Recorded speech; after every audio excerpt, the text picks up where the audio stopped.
Hi everybody, Adrian Fontes here. Did you know that the Democrats of Greater Tucson has a website, TheDGT.org, and if you subscribe, it's only 20 bucks. You can support this great weekly communication where folks get together. Sometimes there's candidates, sometimes folks like me pop on to help understand what's going on in the world. The Democrats of Greater Tucson, TheDGT.org. Join up today. Briana Ortega is running for the Arizona State House from District 21. There's a three-way primary for two nominations for two House seats for that district. She is an attorney, small business owner, and lifelong Southern Arizonan. Throughout her life, she has developed two core values: hard work and the importance of supporting your community. She's demonstrated her commitment to those values at every stage of her life. Brianna is an alumna of Sahuarita High School and the University of Arizona, where she earned a bachelor's degree in philosophy, politics, economics, and law.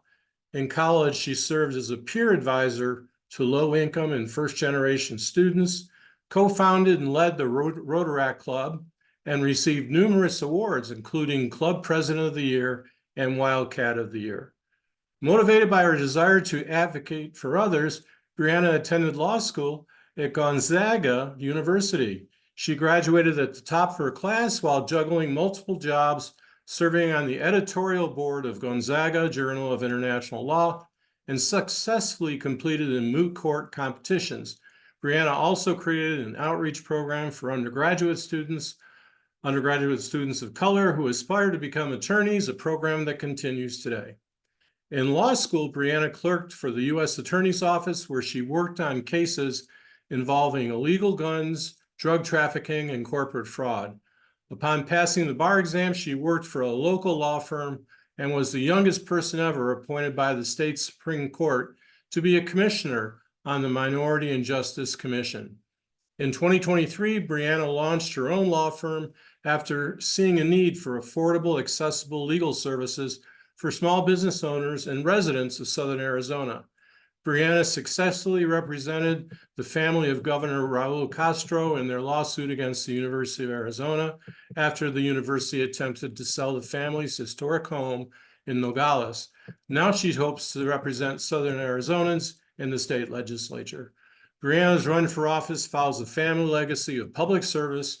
Her parents are Mexican immigrants who overcame significant adversity to attend and graduate from college, all while raising their two small children.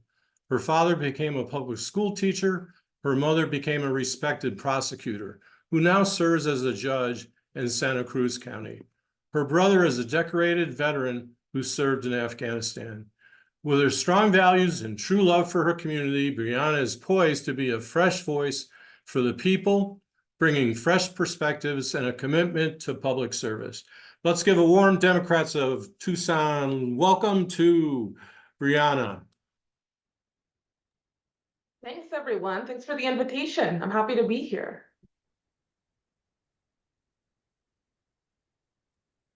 Give me 1 second. Yeah, so that, that bio is, I know, comes from my website, pretty lengthy. But I just wanted to introduce myself, be probably a little more casual with this group. A lot of times when I'm speaking, it's these, a little bit formal speeches, but today's a Monday and I'm feeling very casual today.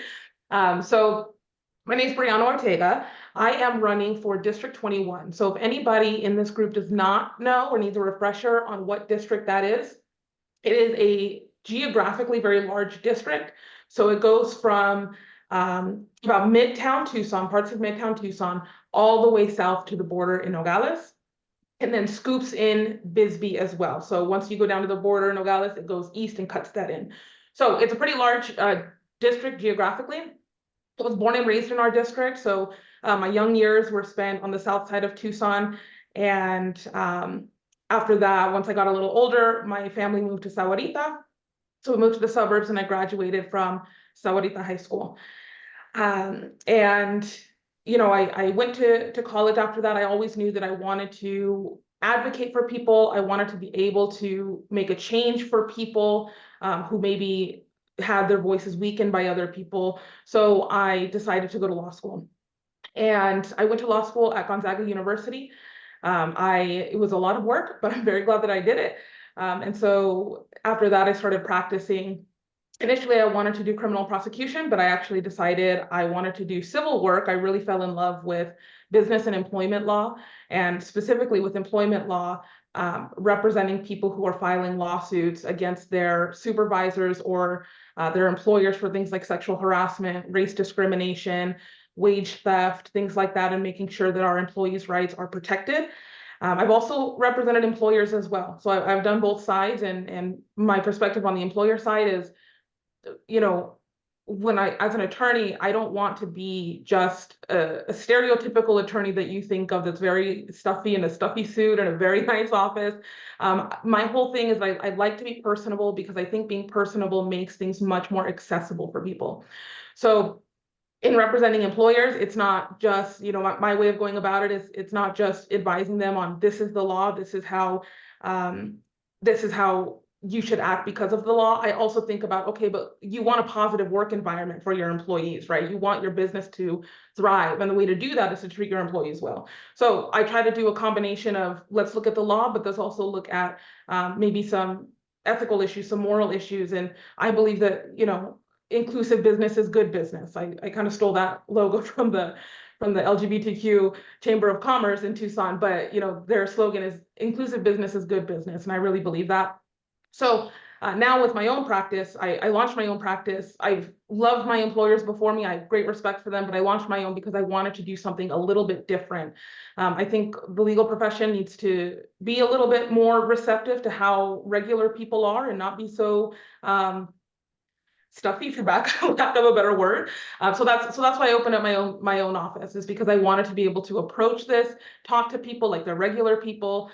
And so far I'm loving it. I've been doing it for about 1.5 years. I've been solo, and I'm really glad that I made that jump.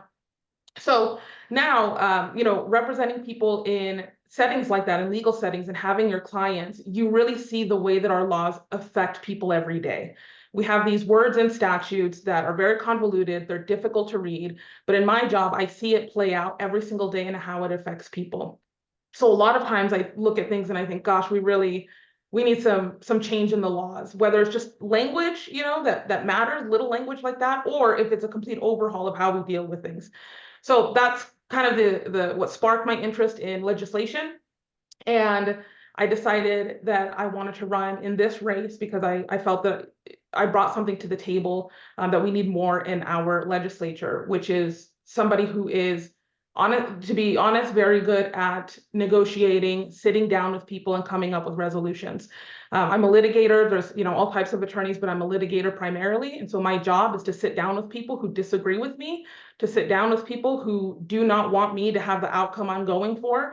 And I need to come up with a resolution with them. I need to sit down with them. And I think we're missing that in the legislature. So that's why I decided to run. Some issues that I'm very passionate about. I'm really passionate about housing issues, homelessness issues. I'm really passionate about access to healthcare and access to justice. And so if you haven't heard the term access to justice, it's a term that we use a lot in the court system or the legal system, and making sure that we are catering to the public, because unfortunately, the legal system will touch every single person at some point in their lives, and it's very confusing and very difficult to go through. So those are some things I'm very passionate about. And of course, with healthcare comes reproductive rights, protecting things like a right to birth control and IVF, and of course, a right to abortion. So those are some things about what I'm passionate about, my background. I'd love for this to be a Q&A situation. If you have questions for me, I'd love to answer them. I'm wondering who else is running in the Democratic Party in your race? Yes, so there are 3 of us. So I'm one of Yes. them, obviously. So I'm one of them. And then the other 2 are Consuelo Hernandez and Stephanie Stahl Gotcha. Hamilton. Both of those are incumbents. Oh, wait, okay, I'm confused. I just asked my Google who was running. And is Rosanna running this year? Yes, but she is in the Senate. So I'm running for the House, and so she's in the Okay, Senate. okay, sorry. Are there any policy differences between you and Stahl Hamilton? So I think the major differences between us are how we govern, not necessarily the policy differences. We are both pro-choice candidates. we both have Democrat values, but it's the way that I think the difference is the way that we govern. I'm somebody that I think is more willing to sit down and speak with somebody across the aisle and really come to a resolution. I would love for us to be able to pass the policies that I think that we need. But if we can't do that, at least not right now, since Democrats are right now in the minority, hopefully we flip the legislature. But when we're not in that position, I think it is important that we are able to sit down, because then people in Arizona lose in the end, right? If we're not able to come to a resolution. So I think I'm probably more resolution focused, and so that's a big reason why I wanted to run, because I really wish that we had more legislators that govern that way. Okay. Hello, Brianna. To follow up on what you just said, and maybe you haven't had a chance to analyze this yet, but how, in terms of how this year's budget appears to have turned out, do you see things that you would have liked to see come out different in the way this budget came out that might distinguish you from your opponents in the primary? Yeah, so I have had a chance to look at least at the big picture part of the budget and some bullet points in there. I haven't had a chance to really dig in yet, since it was just a couple days ago. But one thing that's concerning for me is we've had a significant cut to our water infrastructure funds. That's a huge issue. I think we're facing a huge water rights issue down the line.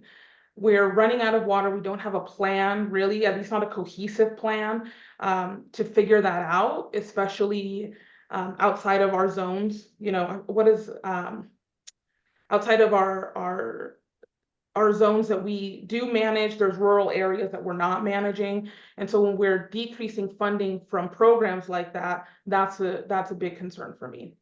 Something that I am to give at least some kind of positive light on the budget. It's not enough, but I do like that we're seeing at least some kind of revisions for the ESA, for the voucher program. We saw a little change saying that, we can't have students, we're not going to allow students to essentially enroll just for the summer so that they can get money in the summer, but then they're in public schools for the school year. The reason I look at that, even if it's not enough, it's good because it looks like we're not at a complete standstill when it comes to negotiations and resolutions, right? We know, at least as Democrats for sure, that we need, even if we can't at this point completely reform the program, we can start to rein it in piece by piece. And so that's my that's the way that I look at resolution and negotiating, is if we can't do it all at once, we should be able to do it piece by piece. And I think that that was a good sign that maybe we can get there. So that's, to give at least some kind of positivity to the budget. That's something that I like to see. Okay. Well, do you have another question, James? I guess to follow up on that a little bit, and the ESA, the vouchers and everything, how do you see the impact of the vouchers differently in the rural areas where there are many fewer options, in my understanding, than versus the more urban areas where people are able to exploit those?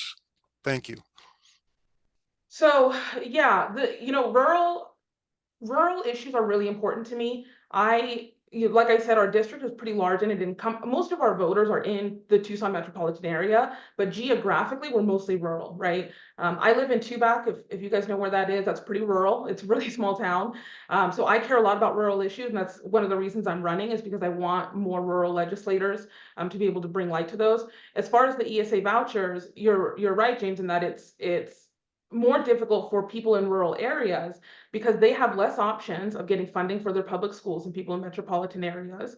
And then they also are getting, we're getting less money into public schools, but then students in rural areas, if they wanted to, couldn't take advantage of the ESA voucher program and go to a different school, a non-public school, because they're just not in their area. So really rural students are suffering a lot. And I think that's something that we also need to focus on in the legislature, and why it's important to have legislators who are from rural areas to talk about those issues. Okay, Mike Bryan. Yeah. Hi, Brianna. Good to meet you. I would like to know, let's assume a little bit of a hypothetical. Let's say it's 2025. The Democrats have just taken over the state house and maybe even the state senate. And we have blue skies with a Democratic governor. We have a good chance of actually passing good policy and getting it signed and making it law. What bills are you dropping? I would love to see some workers' rights bills dropped. So I went to law school in Gonzaga. I spent about a year practicing law in Washington before I moved down to Arizona and started practicing here. That has given me such great perspective on policy when it comes to workers' rights. The rights that workers have in Washington are, I mean, you always want to improve, but compared to Arizona, incredible rights.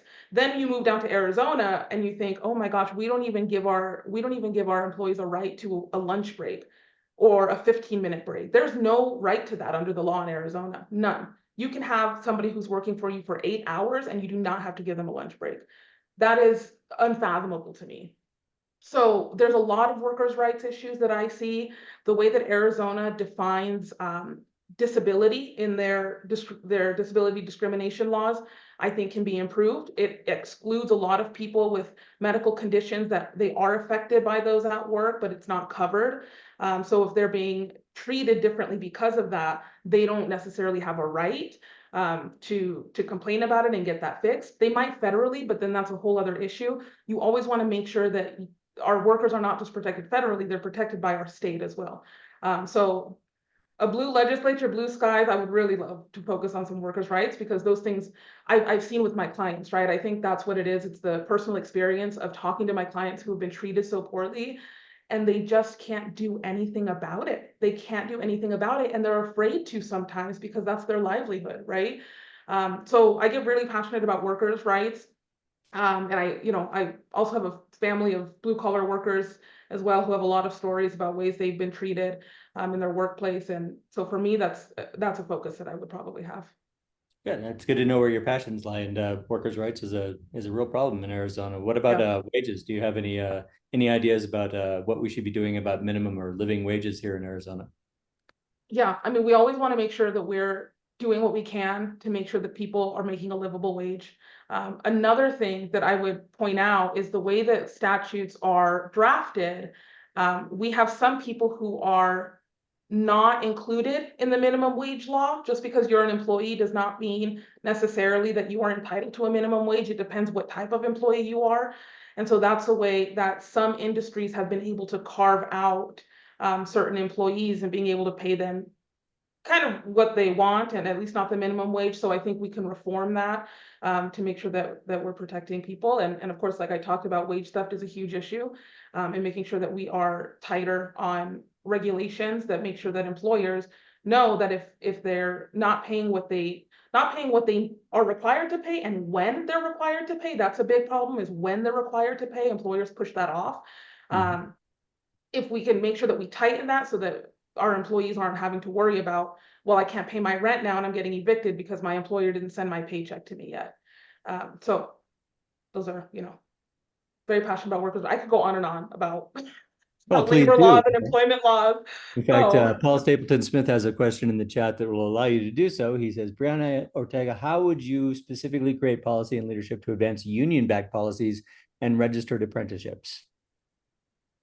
yeah, so I'm a pro-union gal. I'm a pro-union gal. I think that is how we get these things to change, right? If we don't have the laws to back it up, well, then we can have our unions to back it up, and that they have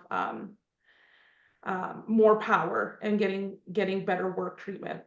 So, I'll be honest with you, I would love to explore how we can be more pro-union as like legislation wise. I think we need to shoot down bills that are anti-union, and it's really troublesome when you see employers who are, I would say, skirting the line of what is legal and what is not when it comes to discouraging unions. We need to make sure that we're cracking down on that. It's important to have you know, things like an attorney general who's really on top of labor things, and to make sure that if there's a corporation out there that's doing that, the attorney general has the ability to take action against them. So pro-union girl, so you don't got to worry about that with me. Good. Well, Jimmy Kimmel would never forgive me if I had a Gonzaga graduate and I didn't ask the question, does Gonzaga actually exist? Gonzaga actually exists, and you want to know what's so funny? So if anybody does not know the Jimmy Kimmel skit where he's like, I don't think Gonzaga exists, our response was filmed in the law school, and I was in the little video in the response that was like, yeah, Well, we you'll have to exist, send me a we're link to here. that, definitely. Yeah, I'm in the video. We filmed it in the law school courtroom. So Okay, so you do assert it does in fact exist. it exists. It exists. My student loans prove it. So Oh, that's a it good one. exists. Hey, Jimmy, pay off for student loans if Gonzaga doesn't actually Yeah, exist. it definitely exists. So our D. Maitland is skeptical about your ability to negotiate with Republicans, or pretty much anybody's ability to negotiate with Republicans. She wants you to tell her, well, what leads you to believe that you can actually accomplish that? Yeah, fair question. Totally fair question, D. You know, I really think that one, it's a personality thing. It really is, as much as we want to admit it or not. It's a bunch of personalities in the legislature. And you need to know, you have to have the skill set to do it. And because I'm a litigator, it's what I do as a job. I wouldn't be able to make a living if I was not able to sit down with people who were adamantly opposed to what I was doing and not come to a resolution. It's a skill set that I bring. I'm not saying, oh my gosh, I'm Brianna and I'm going to solve the whole political issue that we have right now in America. I'm not making any grand statements like that. But what I am saying is that I really do think that I have a very good skill set because of my background as a litigator. I'm willing to sit down and talk with anybody. I really am. Not necessarily on every issue, right? There are some issues that's like, absolute no, that's a no-go for me. Not going to happen. We all have issues like that. But if there's an issue where I think, okay, yikes, it sounds like a bad idea, but all right, let's talk about it. You have to have people who are willing to do that. And I'm willing to do that because I have to do it. I have to deal, I would never say this, except this is totally public, so I'm saying it anyway. But you have some opposing counsel that is like not fun to be around, right? They're not fun to be around, not great people to deal with, but you have to, even if you don't like their personality, you disagree with what they're doing, you have to sit down with them. And so, I'm kind of trained in that way just by my career, and that's what I think I bring to the table in the legislature. Mm-hmm. Yeah, I've met a couple of those. Some people seem to believe that zealous means asshole. Yes, exactly. Yeah, the zealous advocates that we need to like sit down for a second. So I encourage people to raise their hands or ask questions in the chat. Paul Stapleton Smith's followed up with a comment for you, saying that overturning anti-union right to work and repealing project labor agreement prohibitions and passing a prevailing wage statute are high union priorities. And I believe I don't know how close we came, but there was going to be a citizens initiative on the ballot to repeal right to work. I don't know if it's going to make it or not. It looks unlikely at this time. So Lee Oler is raised. Lee Oler has a question. I have two questions. First of all, I forgot to ask, are there any Republicans running in this race? Yes, there is one Republican. I don't know their name. I'm so sorry. I don't know their name, but our district is so Democrat. It's a very heavy Democrat district that it is extremely unlikely for a Republican to win. All right. So That's the Democrats who win in the primary will likely take the seat in November. I like that. And the other question I have, I just looked at your district map and I-11, the proposed I-11 route. What do you think about having where would you want I-11 to go if it indeed ever exists? I'll be very honest with you. I have not done research into that, but I would love to and to get back to you. That'd be great. Take a look at it. It's important. Yeah, I'll take a look at it. Would you mind, Lee, sending me your email in like a little private chat box so I can get back to you? Mm-hmm. Actually, Dee Maitland had another question in the chat. She wanted to know your views on vouchers, and I would like to hear a little bit more about this because, clearly it's a major issue. Funding our public schools right now. with almost $700 million of the cost of this program, and the Republicans unwilling to make any serious consideration of change to it. And kind of this background negotiation of the budget, which I wholly disagree with. That started under Ducey. He and the Republicans would lock themselves in a room and announce a budget. I think we should go back to regular order. So I guess I have two questions. One, is there anything you'd like to add to your views on the voucher program, especially as regards its legality, being that you are an attorney? And second, do you have views on, the budget, the system under which we budget here in Arizona currently? And are you, like myself, concerned about the fact that it's being done behind closed doors instead of in public? Yeah, give me 1 second. I need to plug my computer in. Sure. And I'll answer. Yeah, so just to preface the voucher issue, I have always been concerned with Arizona public schools. I mean, my education was almost entirely in Arizona public schools, other than Gonzaga for law school. My dad's a public school teacher. He left the profession because he couldn't make enough money to raise his family. So this is something that is very personal to my family. Even now, he left the profession, I would say probably in somewhere around 2010, 2009, somewhere around there. And to this day, he talks about how badly he wishes he could go back. And he thinks about it. He wants to get recertified. And then he thinks, I just can't raise my family. He has 3 other little ones. So he wants to be a teacher, but he just can't because of the funding issues. So this is something that is very personal to me and my family. And the voucher program, the way that it is, without any accountability, the way that it's been expanded much further than its original purpose, is devastating. I mean, and I don't say that lightly. I mean, I think it's devastating for our kids, our teachers, our school administrators. I remember, because we've always had an issue with funding in Arizona public schools. And I remember going to college at the U of A and talking to out-of-state students. And they would talk about the classes they got to take in high school. And I was like, what? My art classes that I got to take were art and band. Like, I think that was it, right? And I went, and I would talk to other students, and they got to do things like skateboard design and like all of these very cool things. And I was like, wow, you guys have funds to do that? We cannot relate here in Arizona. But for the voucher program, look, there was a reason we had it, right? We have some students who have certain needs that are not met in traditional public school settings. And so for those students, those vouchers make sense. It's good that we have them for those students so that they can go to other schools and get the actual specialized education that they need. But it's now gone so far out that we have a huge deficit. It's hurting our students, especially our students in our rural areas.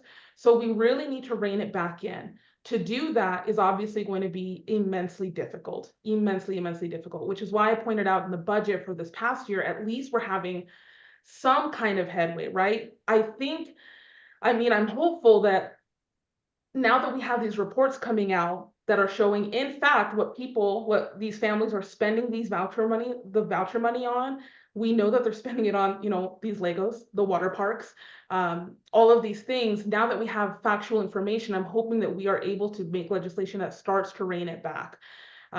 So that's my view on the voucher program. And then I think you had a second question. Sorry, I kind of went off a little. Yeah, our budgeting process. It used to be that yes, the budget line items would be submitted to the relevant. Yeah, right. The budgeting process, I think that's a major issue, to do behind closed doors and then just to give it to the legislators and say, boom, here's the budget. We're going to vote on it in the next 48 hours. I mean, that's extremely difficult. I'm very grateful for the legislators who were able to sit down and really go through it. But it's just a way to get it done. But it's not the way it should be done. We're not actually making, with a document that expansive, you cannot make serious decisions in a 48-hour turnaround. So even if, I wish Democrats had a bigger seat at the table, because a lot of times it's like the Republicans have this, the governor's like, yeah, okay, this looks like something we can move forward. And the Democrats are like, well, where have we been? We're just seeing this for the first time. And then they have to do a mass rush to get it done. And they just have to do the best that they can. And that's not what people in Arizona want our legislators to do.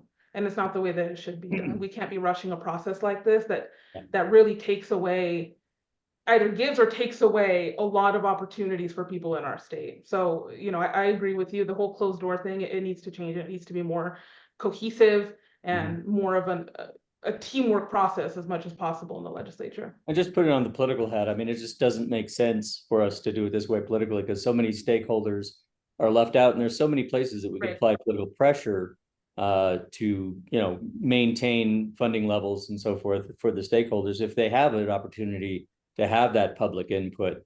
You know, it's just it changes Right. the political dynamics quite a bit. And I think if we do take the state legislature next year, which I hope and pray and fervently believe we will, I've been asking new potential legislators to promise to return to regular order and to advocate for a return to regular order so that the public can have input into our budget process. So I'm asking you for that pledge now. Yeah, absolutely. I mean, I agree with you. It's the way that we need to run things, is to really be thoughtful about what we're doing. So I agree. D. Maitland follows up with the question, as an attorney, she wonders if you see any lawsuit opportunities against vouchers. No, I have not looked into that. I haven't looked into that. And honestly, it's not my practice area. So Yeah. I might not even be the right attorney to make that assessment. Yeah. You would probably want to look at attorneys who do things like administrative law and government, things like that. It's not my wheelhouse, but maybe. I love a good lawsuit. Yeah, well, I can tell Dee that, you know, from my study of the issue, we have no hope of actually overturning vouchers on legal grounds so long as we have, you know, a Republican, you know, state Supreme Court that's, you know, extremely extreme, and a federal Supreme Court that is extremely extreme. So we need to work on those things before we can actually make progress on, you know, fulfilling the promise of the Arizona State Constitution, which does explicitly say that we're not supposed to be funding religious institutions at all, including private religious schools, and we are doing so. So square that circle. Yeah. Okay, D. Matlin has a question. Mike, I know you followed the freedom centers that were set up at the universities. It's been a while since we talked about them. They've been allocated funds again in this budget where they weren't last year. What can we do about that?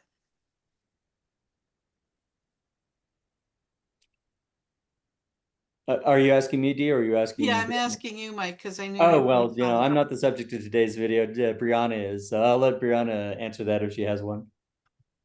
Well, I don't think I have the background knowledge of the freedom centers that you're talking about in the budgeting. They're Koch funded, very illiberal teaching that, you know, fittest economy practice and stuff like that. I fought them for a long time and gave up. I mean, they wrote books that said the reason that the Pilgrims failed is because they didn't have private property rights, crazy things like that. So they went quiet for a while, and they used to have a separate line item on the budget, and then it was finally removed. But it's total corporate corruption at the university level. Interesting. And now they're back in the budget when we're cutting schools. Mm. Yeah. Well, there's a lot of things we're cutting while we're cutting schools. Yeah. Okay. Thanks for bringing that up. I'll look into that. So Brianna, Paul Stapleton Smith follows up in the chat. He says, while vouchers are a high-profile tax giveaway, what tax cuts for the wealthy would you repeal immediately? And I would point out to Paul to, you know, to lower his sights a bit, because we do need a supermajority in order to actually cut. I mean, to repeal tax cuts in order to raise taxes, essentially, which includes repeal of tax cuts. We need a supermajority in Arizona because of an unanimous initiative.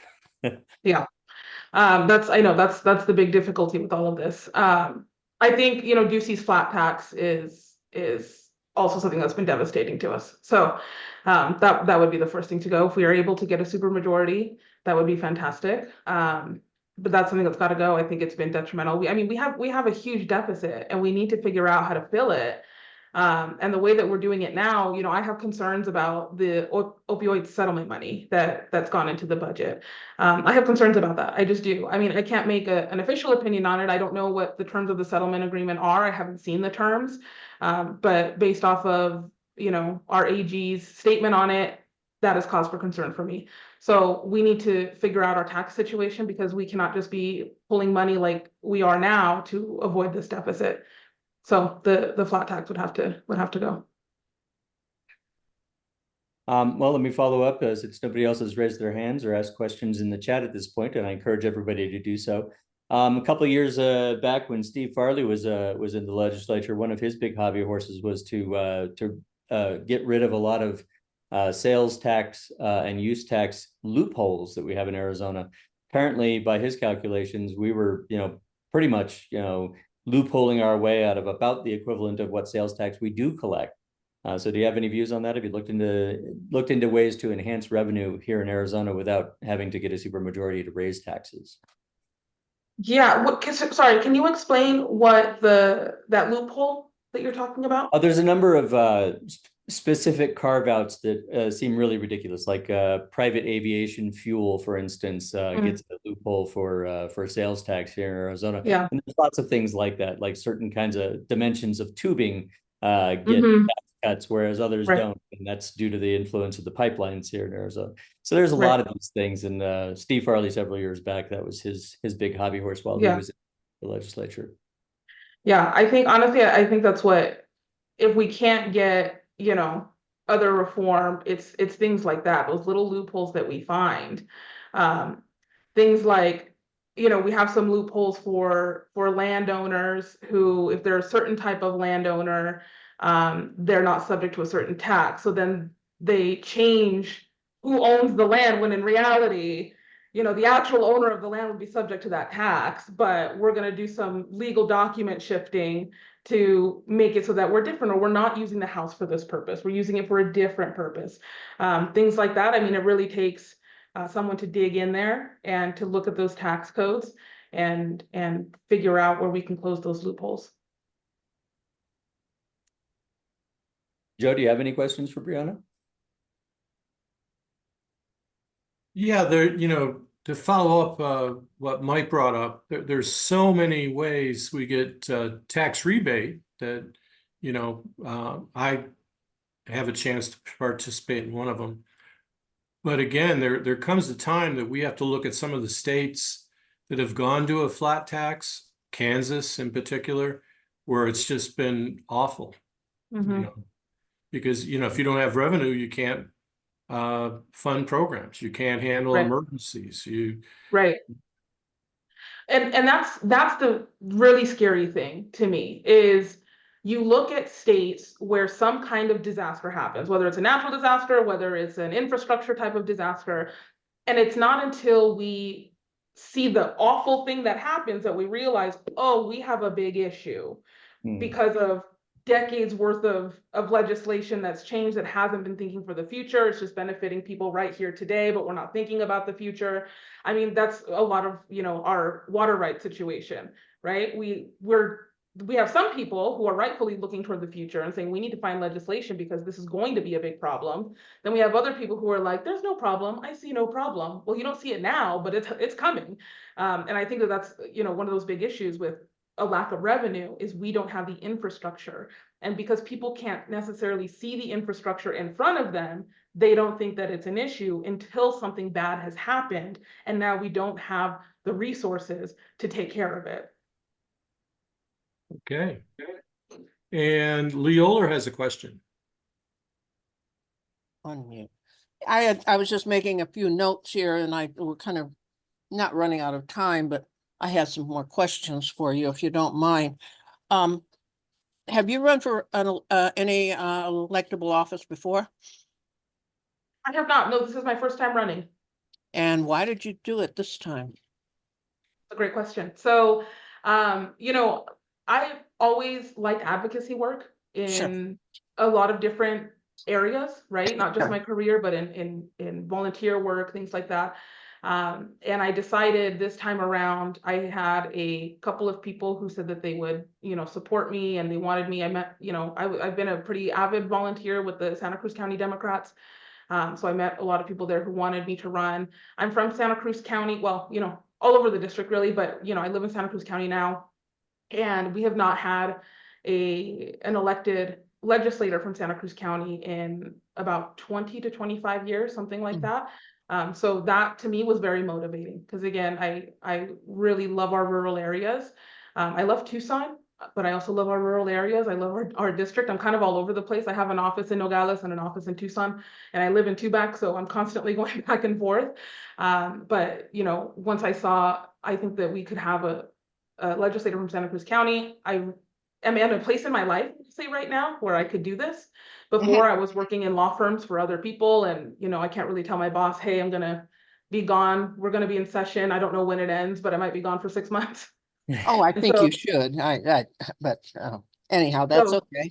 I yeah, used to so work in at Santa Cruz 35 in that school district years okay. ago, and my students went to Sahuarita School. So I think it's a very good school, and I'm glad you went there too. Yeah. I was wondering, as you look at you must have this. You look at the legislature now, or maybe in the recent past. Who is your hero in the Arizona legislature? That's a great question. I can think of heroes in like Arizona government, but the legislature, Well, Arizona government would be okay. I nominate Arizona Rusty government would be Bowers. okay. What was Well, that? I say I nominate Rusty Bowers as the hero of the hour. oh yeah, thank you, Mike. I think for me, I think of two. Two's okay. One is Governor Raul Castro, Ah, because yeah. he was, of course, he's the first and only so far Hispanic governor that we've ever had. And he really, and it wasn't just that. I mean, it's not just his work here, but he was a judge. He became an ambassador to three countries, and he really paved a way for people like me to run Yeah. for office, and that is not at all lost on me. When it was mentioned in my bio that I represented his family in their I lawsuit heard that. against the university, and when I was trying that case, I really genuinely did have a moment where I thought, it's so like kind of like a full circle, beautiful universe moment where I thought he's somebody who became an attorney way back when we did not really have attorneys of color at all. And so now I get to represent his family as a Latina living in Santa Cruz County to save his historic home in Nogales. So it was kind of like a full circle moment for me. And that was really special to me. It was really, really special to represent their family and to be able to, get a successful outcome for them. So that's one. And then two, of course, is Justice O'Connor. So, she obviously had probably some different ideas than I did, but to be the first woman on the Supreme Court is very special. And she was born, I don't know if she was born, but she was raised in Duncan, Arizona. And I spent some time in Morenci, Arizona, if anyone knows where those places are. Of course So we do. again, rural people, you can't discount the rural people. They could go on to be a Supreme Court justice. So I would say those are my two You government do people that I realize that Senator Dale O'Connor was the swing vote when they voted Gore versus Bush Hmm. for I did presidency. not realize that. I did not Well, realize. that's every time that somebody says something good about her, I have to stop and think about that, and that kind of spoils the image. But how about Yeah. if you were in the legislature right now, elected, of course, whose door would you knock on to ask about any question you had about the procedures or what steps? If you had a question like, "Where's the drinking fountain?" Things like that. Whose door would you knock on? Representative Consuelo Hernandez, one of the incumbents for our district. Oh, Probably okay. her. Yeah. She'll give me a little tour, hopefully. I imagine she wouldn't. Okay. Thanks. I just wanted to know where you were coming from on this, in this race. while you're doing it. It's a big job and it's hard to get elected, and then Yeah. you have to actually govern if you get elected. So Yeah, that's hard too. So, yeah. Thank okay, you for thank your you. questions. You're welcome. Okay, Mike Bryan has his hand up, and also James Stevenson. James, would you like to go ahead first? Since you are just starting out here, if you're unsuccessful this time around, do you see this as you're starting to get your name out there and you'll be ready to give it another shot down the road? Yes. Yeah. I think if things don't end up where I want them to be this time around, I would very seriously consider running again. I'm glad to hear that because I'm very favorably impressed. A tangential question. There's an organization that actually there's sister organizations that I've become aware of. One's called Rural Action Arizona, one's called Rural Engagement Arizona, which seem to be progressive organizations. Have you had any interaction with them? Do you have an opinion of what they're doing? Yes, I actually just met, I can't remember which one, at the Bisbee Pride Parade this past weekend. They had a booth. And so I met them. I wasn't aware of their organization before. So I was able to talk to them, and I'm really excited about it. I met the Cochise chapter.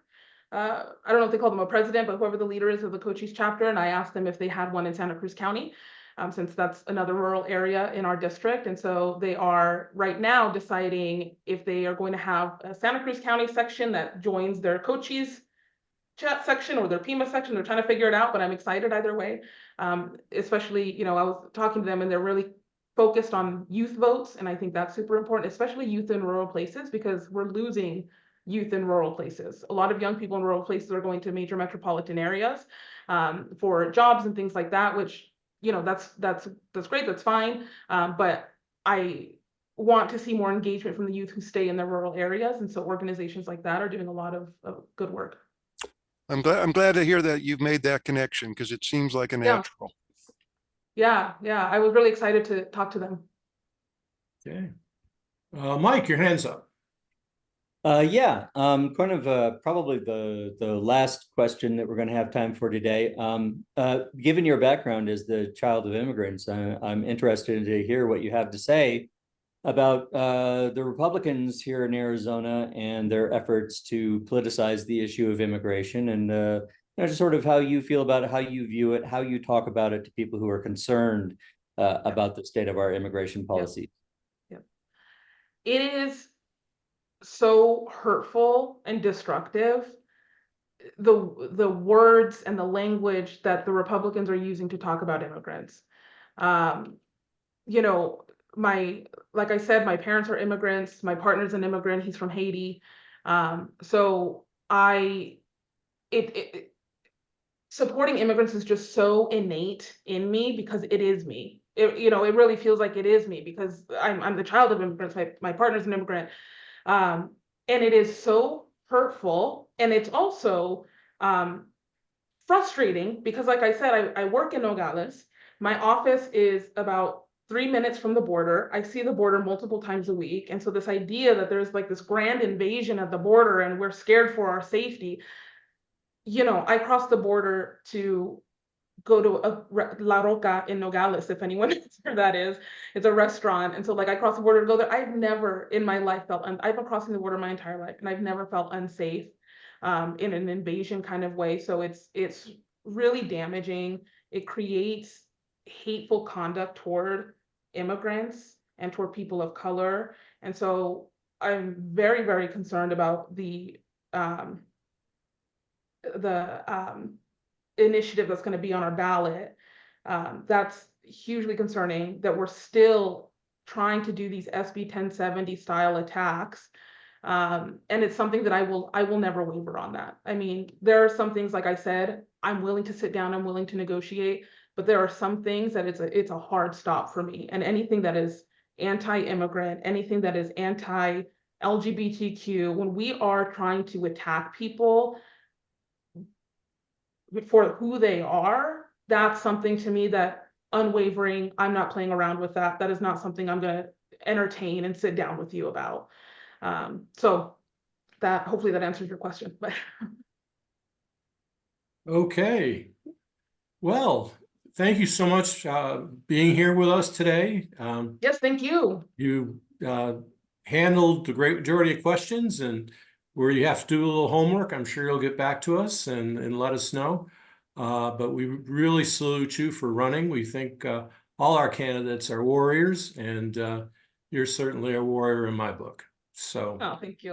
yep. Thank you all too for the work you do and gathering and all of that. It's important work. You're very welcome. Very welcome. Hey everybody, it's Senator Mark Kelly. As all of you know, Arizona Democrats have had a lot of important wins over the last few years.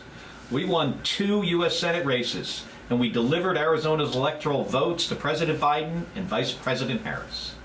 We elected Governor Katie Hobbs, Secretary of State Adrian Fontes, and Attorney General Chris Mays. Now, those elections were close, and our victories mattered. Arizona Democrats from the federal to the local level have delivered real results for our state on critical issues like combating climate change, lowering prescription drug costs, protecting the right to vote, and preventing more restrictions on abortion access. The Democrats of Greater Tucson offers the opportunity to hear from elected officials and candidates about that important work and the issues that matter to them. That information will be invaluable as Arizonans head to the polls. So this election cycle, whether you're signing up to knock doors, make phone calls, or joining the Democrats of Greater Tucson to hear from and speak to Democrats in our area, please know that your voice matters and we need you on this team. Thank you.